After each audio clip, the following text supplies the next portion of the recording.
Hello class, I welcome you all to this session. This session we are going to discuss the importance of planning. There is a famous saying that if you fail to plan, it is equivalent to planning to fail. That is, if you don't have a plan for your life, then it will be like a failure. So everyone should have a goal towards life, towards what you want to accomplish. Okay. Similarly, organization should also have a plan for its progress, for its growth. The first importance of planning is planning provides direction. Now this is very important. It provides what? It provides the direction where you are supposed to go, at what time you are supposed to go. It is, see, planning provides direction how things will work if it is done according to the plan. So it gives clarity. This is very important. It gives clarity.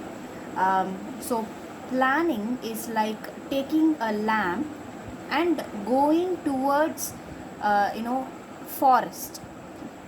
If you have a forest, it will not be like roads where you can be like without any difficulty you can walk just like that. Okay. It will be wild. There will be wild animals. There will be some insects that may bite you, that may harm you. There may be snakes. There may be thick plants where you will not be able to locate or move forward because the area itself is wild.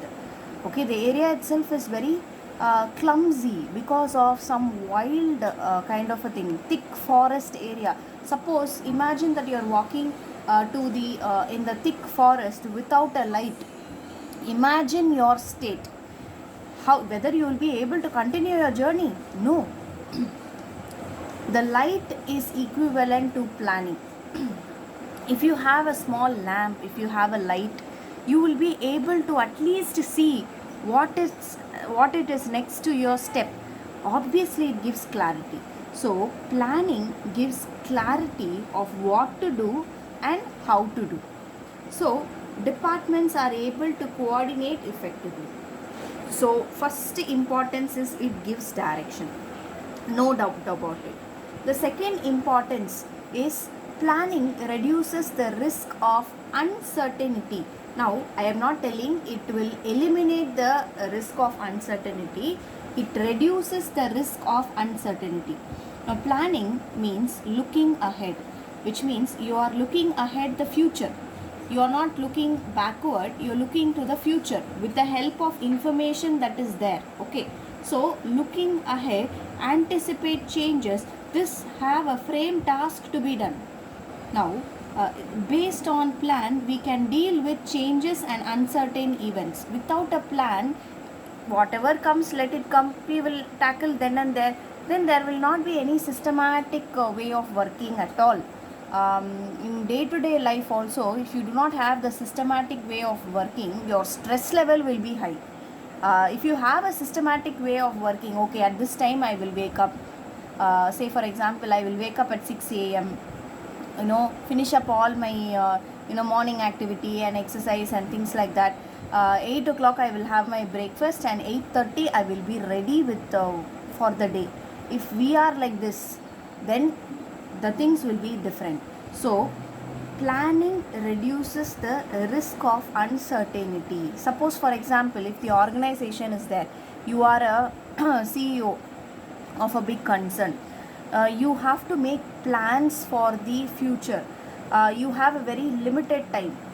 You need to work accordingly. That time you cannot say that only at 6 o'clock I will wake up. No, you have to work all day night because you have a very short span of time. So based on the situation, you have to make sure that you plan so that you reduce the risk of uncertainty.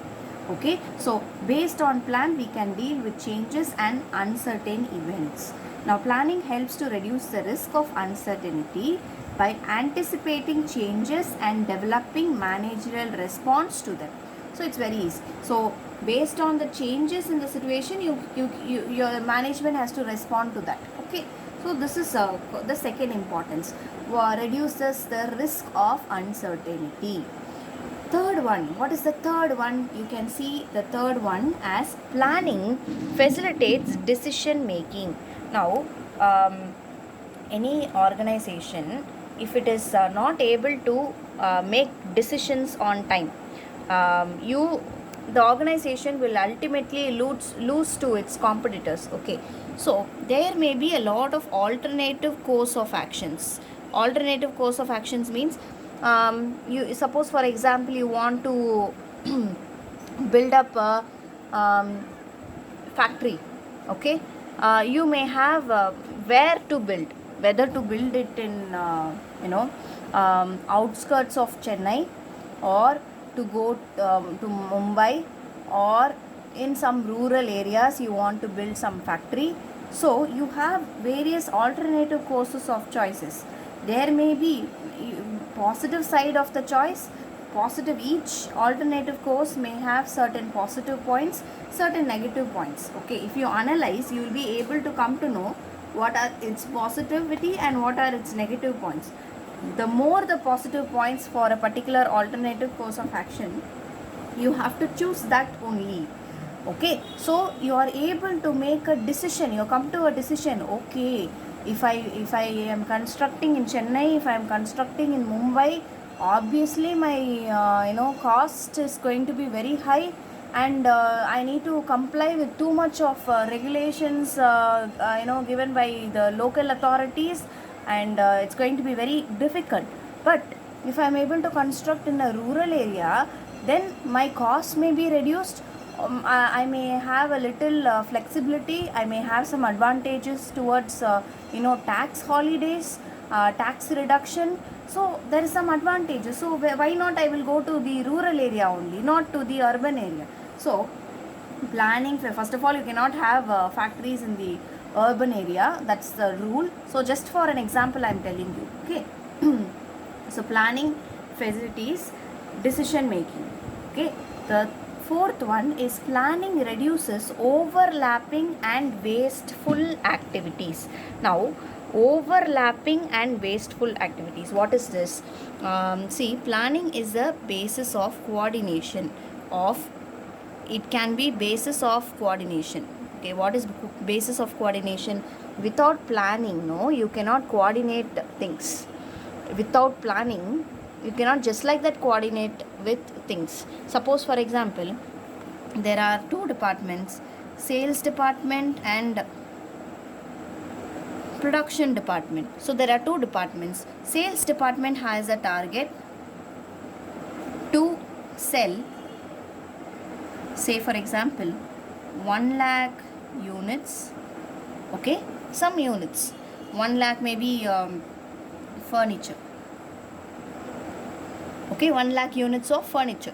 Production department has a target to produce 50,000 furnitures of a particular kind, particular model. Okay, sales department's target is what? They have to sell 1 lakh. Production department's target is what? 50,000. They assume that there is no stock that is there in the inventory. There is no stock. That is, you do not have a stock. 50,000 produced, selling is 1 lakh. There is a shortage of 50,000 units of furniture, which is ultimately the target of sales department cannot be reached. Why? Because production, there was no coordination, there is no communication. Production department does whatever it wants, sales department does whatever it wants. There is no coordination between them. Ultimately, what is the failure? The organization will be the failure. Okay, so planning is the basis of coordination of divisions, departments and individuals. So it is very, in every level in the organization you need to have planning and coordination. you're able to see this. So we are just seeing that planning requires overlapping, and planning avoids overlapping, reduces overlapping and wasteful action. See, helps avoid confusion and misunderstanding. Now we took the example of sales department and purchase department. There is a confusion and misunderstanding between the two departments. There will be obviously clash between the two departments. So you have to have planning to avoid confusions and misunderstanding, so that duplication of work can be avoided. What is duplication of work? Same work is being done by two different individuals in the organization. Imagine that the same work is done by two different people. Same production report is being made ready by production manager as well as the a person whoever working in the production department. It is ultimately the waste of energy, waste of money, waste of time, everything. So duplication of work is to be avoided. So if you have effective planning, there will be reduction in wastage as well as there will not be any overlapping of works. Okay, so fifth one is planning provides innovative ideas. Now what is planning provides innovative ideas? New ideas planning can be giving us. See, when you plan for something only, when you actually sit and think of something only, you will come to know, oh yeah, I have to do this, oh yeah, I have to do that. Okay, so you will get some new ideas. You may get some innovative ideas to tackle the problem that is around you basically. So it is new ideas that is will be established as a concrete plan. What new ideas can be established as a concrete plan to tackle the future action, for the future action. Okay, so this concrete plan will be useful for the organization's growth as well as prosperity. Okay, so planning provides innovative ideas. Okay, then planning establishes standards for controlling. Now there will be some always in any organization for that matter, they will have standards. Standards is nothing but benchmarks. Okay, it is not a mark on the bench, it is just a standard. Say for example, the production department has a standard of producing 1 lakh units. Suppose due to some machine failure or some sort of labor has not turned out to work, some labor problems, the actual executed production is only 70,000, which means there is a shortage of 30,000 units. That is, there is a shortage. Actual production is how much? 70,000. How much we planned to produce? It is 1 lakh. So there is a difference between this 1 lakh and 70,000. That is your standard compared with actuals.